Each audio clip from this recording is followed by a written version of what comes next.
I never thought I'd get over Battlestar Galactica, but I have now, thank God, for Stargate Universe. It is the biggest sci-fi show right now on the planet. It is the most watched series on space.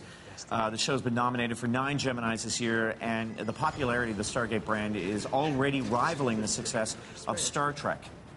And Star Wars, too. Yeah, it is. Wow. We have the entire cast here. All here. Welcome, everybody. Great to have you here. Who are you? Thanks for coming in. And in the audience, we also happen to have the co-creator and the director in our audience, and we've got some really huge fans of Stargate Universe. Thank you all for coming in. Great that you're here.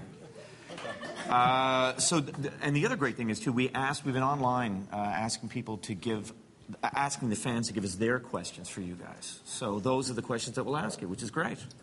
And before we do, we have to, and Seamus was just saying some of the statistics and rhyming them off. I mean, the most watched show, ratings that people haven't even heard of on a specialty channel like that before. And then obviously a runaway success. Did you ever have an inkling when you were first reading the script for this, pilot or otherwise, that it had the potential to be an enormous hit? I'll just throw it down to you. Well, thank you. Thanks very much. Do I have to use this? Yeah, I think that's... Yeah, you're good. Okay, I'll do that anyway.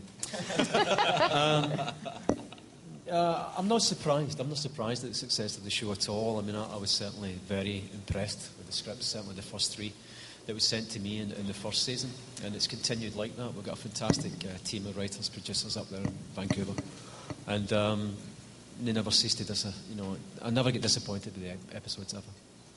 Got a question here. Louis, maybe I'll throw it at you. I know. This is from Sean Koo. Do you feel any pressure in carrying the Stargate franchise now that SGU is the only Stargate series on air? Fans can be very critical and opinionated on how the Stargate series continues. Negative. There you go. Thank you. Next question. Thank you very much.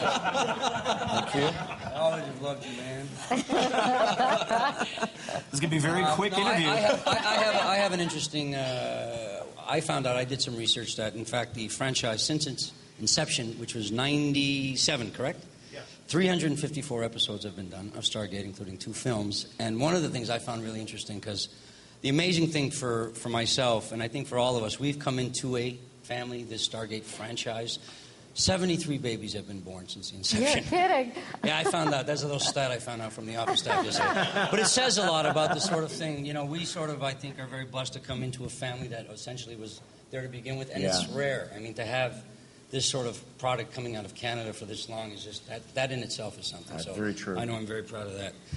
Thank you very much. And we're done. We're done. Brian, let me ask you this, because when you've got a cast like this, and I was just speaking to Ming-Na off camera, and I said, you're able to have some fun. She said, yeah, it's a really serious show, but you guys have a lot of fun. There must be a few bloopers that you can fill us in on. Yeah, I can't believe... David's really laughing loudly.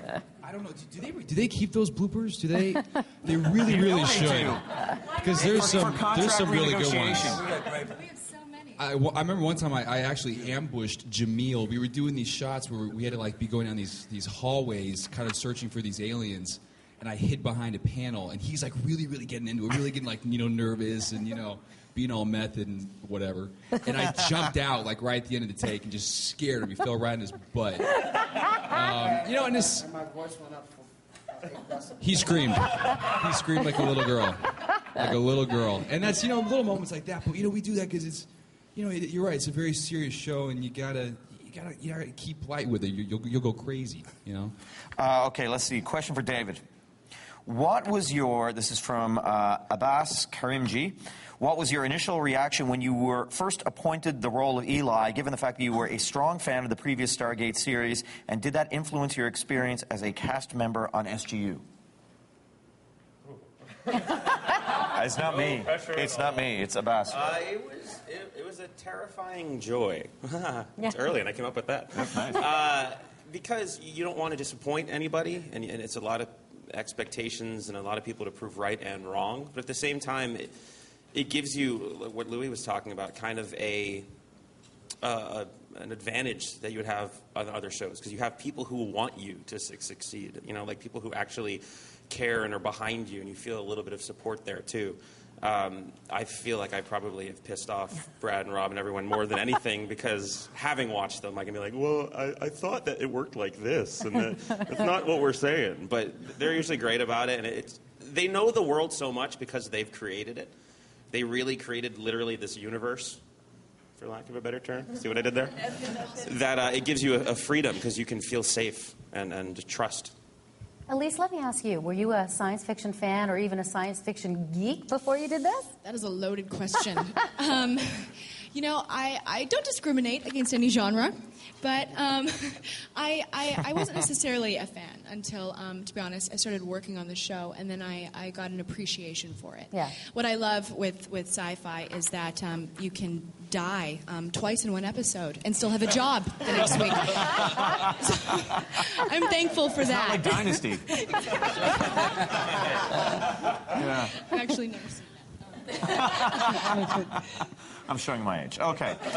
Elena, you also juggle a recurring iconic character, a Black Canary, a DC Comics superhero on the series Smallville. And with Smallville in their 10th now, wow, 10th and final season, have you been approached to play the character one last time? Yes, I'm shooting some episodes as we speak in between shooting our season finale of Stargate. So I have a very busy week this week, and it's great. I love that I'm in Vancouver, so I'm able to do both shows. Yeah, very good. And Jamil, let me ask you, when I was on the set of Grey's Anatomy, and of course I was asking these folks, did they learn something about medicine and all of that, name dropping. And so I'm asking you, with this universe and the science and the technology that's behind this universe that's created, have you learned about it? Like, is there stuff that you didn't know before that's kind of fascinating to you? There is something out there straight ahead of us. Yeah, I learned that FTL means faster than light. When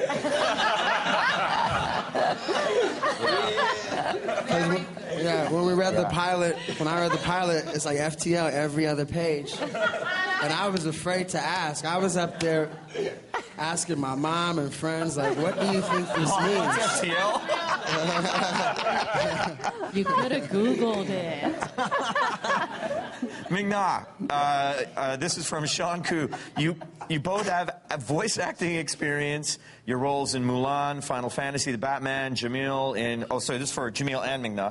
And in Jamil and Hey Arnold. Is acting harder when you have to completely rely on your voice to convey the character as opposed to also using your physical and facial expressions on camera?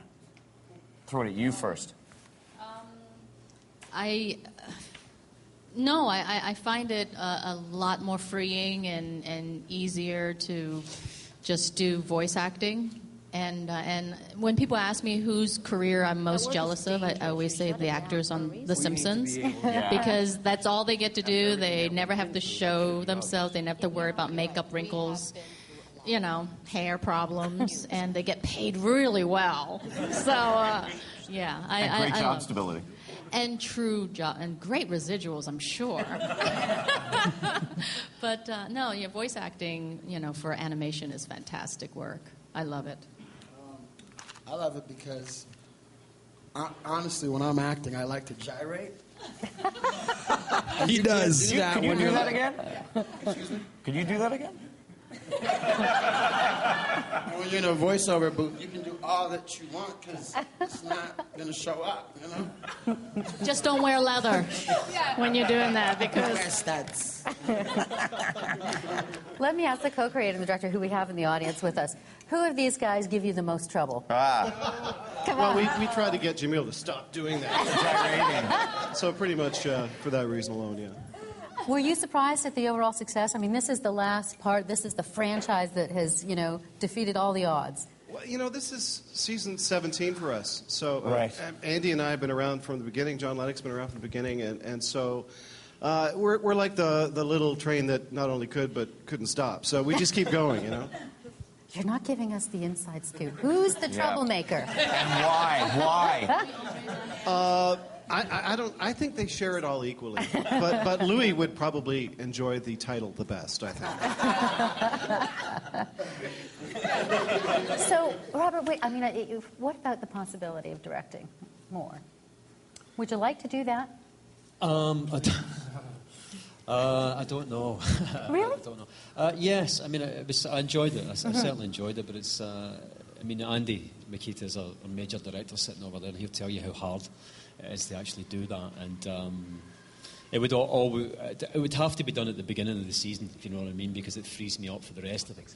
But what the experience taught me, always had the respect for the crew, always total respect for the amount of hours these people work alone. But seeing how they do it day in, day out, it's humbling, really. Yeah. That. So I don't know. I would have to really take a run up for the next time. So I think we'll be back FTL. Yes.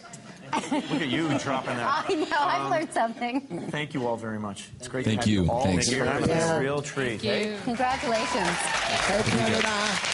You can watch a brand new episode of Stargate Universe tonight on Space at 10 Eastern. Check CTV.ca for more information.